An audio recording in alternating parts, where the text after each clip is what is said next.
Créé par André Lorulot et Émilie Lamotte, sa compagne, et progressivement par une douzaine d'autres personnes, 5 adultes et 6 enfants, le nombre n'est pas important car il faut compter sur l'appui de 80 personnes venant aider à la mise en œuvre.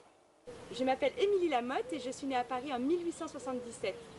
J'exerce comme institutrice congrégantiste avant de découvrir les idées anarchistes. Et en 1905, j'écris dans Le Libertaire et m'intéresse aux questions éducatives, notamment à l'expérience de la ruche de Sébastien Faure. Alors, là vous avez en face de vous l'aubépine. Alors vous pouvez toucher si vous voulez, mais attention, il y a des épines. Et oui, aubépine. Voilà. Alors regardez la forme de la feuille, parce que c'est notamment grâce à ça qu'on reconnaît les arbres aussi. Il y a un trou dans cette feuille. Mais oui, il y a un animal qui a mangé la feuille. Et alors on va aller voir à côté. Ici, vous avez un érable. Alors, un érable, voilà une feuille. Hop là. Mais c'est tout doux par contre. Ouais, c'est tout doux. Alors il faut savoir que ces deux arbres sont les premiers à faire sortir leurs feuilles au printemps. Hein? Et là on va aller voir maintenant le chêne. Mais ça sent magnifique. Ah oui, la nature elle sent bon. Allez, on va par là-bas, on va tout droit.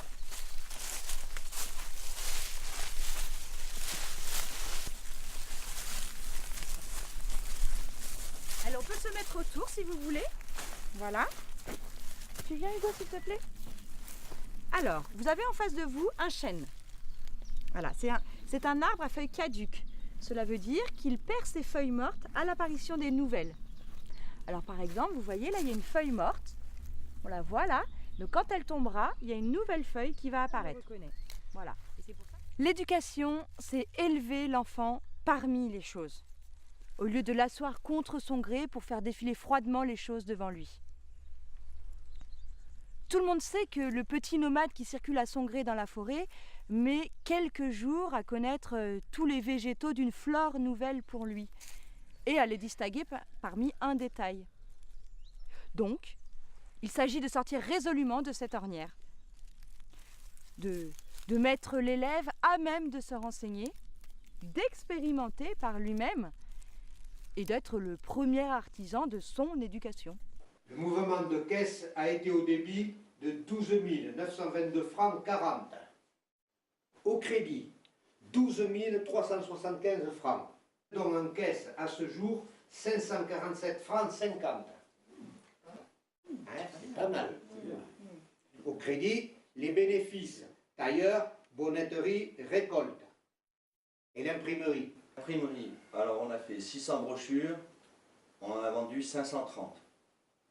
Les imprimés, on en a fait 1000 et on en a vendu 856. Salutations et fraternité. Bonjour. Je fais un article pour les temps de Go. Bonjour camarades, patiente un peu, nous sommes en réunion. Entendu. Alors, il y a eu au cours de l'année 131 visites de camarades à la colonie qui ont versé pour leur nourriture 630 francs.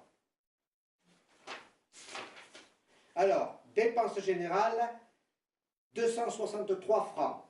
Frais généraux, 110 francs. Marchandises, 43 francs. Consommation, 10 francs.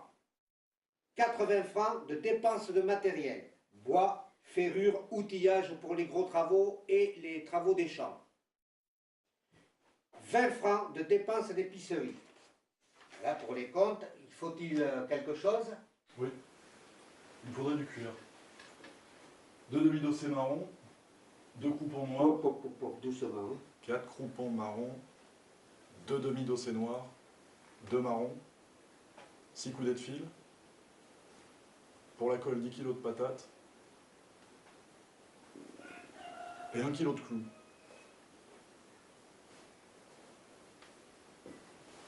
C'est tout? C'est bon. C'est bon? Il n'y a plus rien? Mais on peut boire un coup alors, hein? Oui. Allez. Bienvenue camarades, installe-toi. Merci. Merci.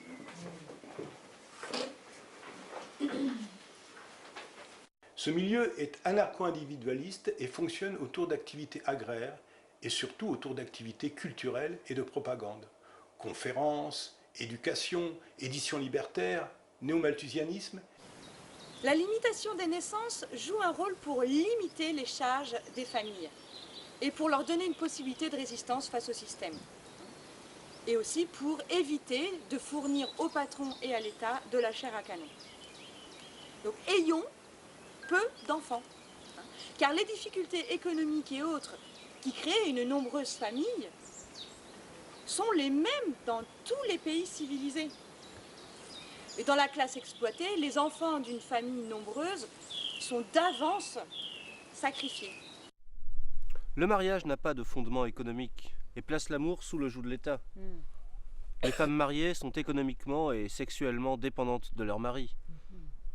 En revanche, l'union libre, réalisable à volonté, implique des droits et des devoirs consentis par les deux intéressés. Oui, la constance du volage n'a aucune valeur à l'égard de l'amour.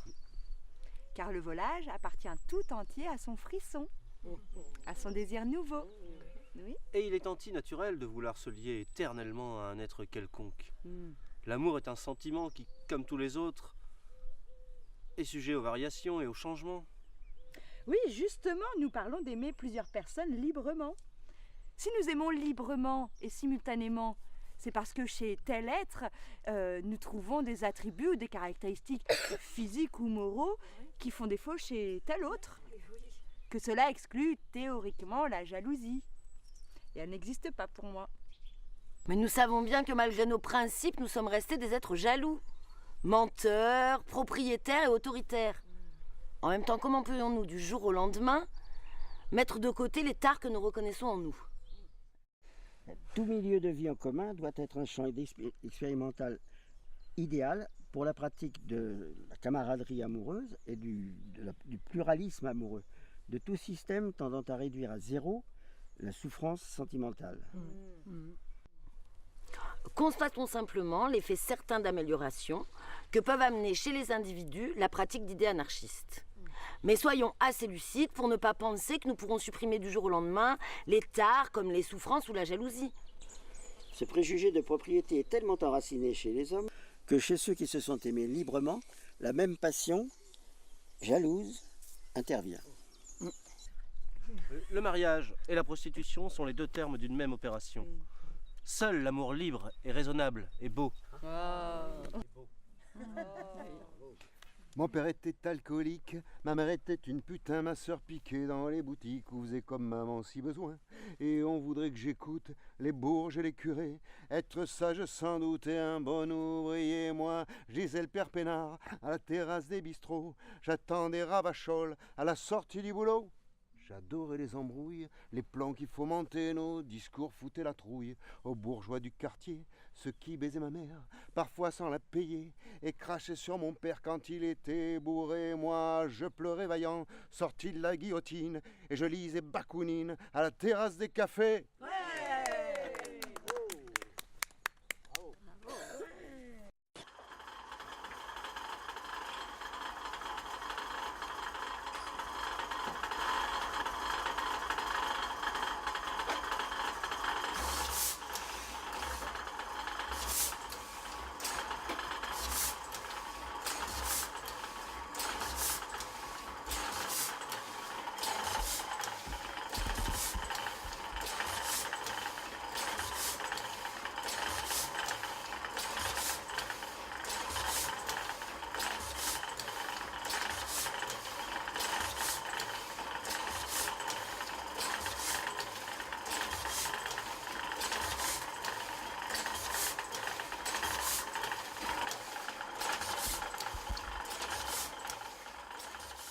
C'est à toi,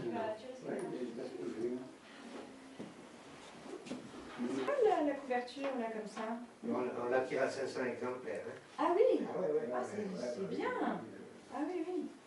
Ah, puis la présentation est pas mal à l'intérieur, là, c'est pas trop petit. Bonjour les camarades. Hey. Le nouveau libertaire est sorti. Il est encore tout chaud. Ah, très bien. On va insérer un communiqué d'une autre communauté au verso. Ah oui, voyons. Ah oui, camarades. nous avons résolu de tenter une expérience de communisme libre. Malgré la puissance des capitalistes et l'oppression gouvernementale, nous voulons constituer une société anarchiste expérimentale dans laquelle les camarades ayant demandé à en faire partie mèneront la vie qui leur plaira de vivre. En un mot, nous voulons constituer une colonie libertaire.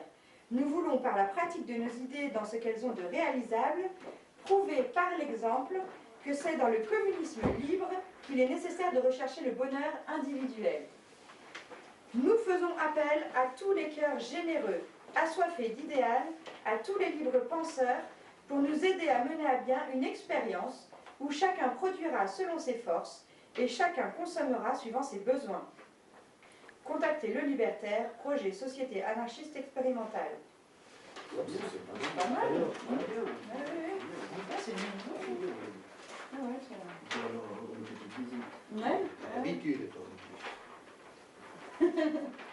L'arrestation de Lorulot pour excitation au meurtre en 1907 est la cause du déclin de la colonie, ainsi que la mésentente entre les colons.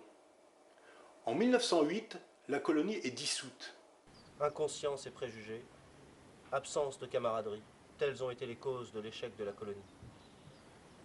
Pour réussir à vivre en communauté, il aurait fallu qu'ils aient des affinités entièrement anarchistes.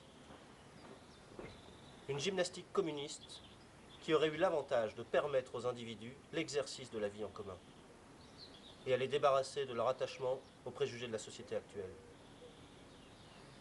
De toute façon, la pratique du communisme ne sous-entend pas forcément la création de milieux libres, colonies agricoles ou autres. Il est normal que la colonie soit éphémère. Si elle durait, c'est qu'elle serait autoritaire.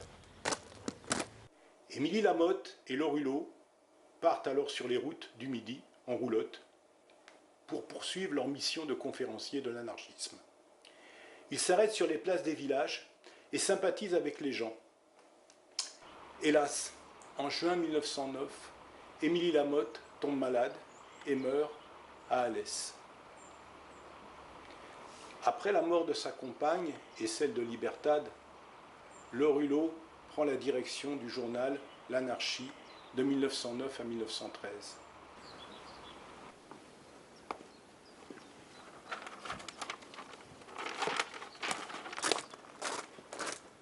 Émilie Lamotte fut ma première compagne. On a fait connaissance à mon retour de tournée. Elle collaborait comme moi au Libertaire. C'était une femme absolument remarquable, qui mourut 3 ans plus tard, malheureusement. Je garde d'elle des souvenirs pleins d'émotions. Elle avait des vues pédagogiques très audacieuses.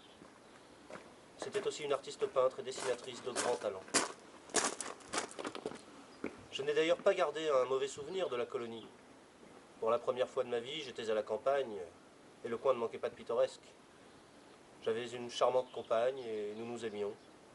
Je me grisais d'air pur, de verdure, de mouvement. Tout cela était un enchantement pour un jeune Parisien dont l'enfance s'était déroulée si loin de la nature.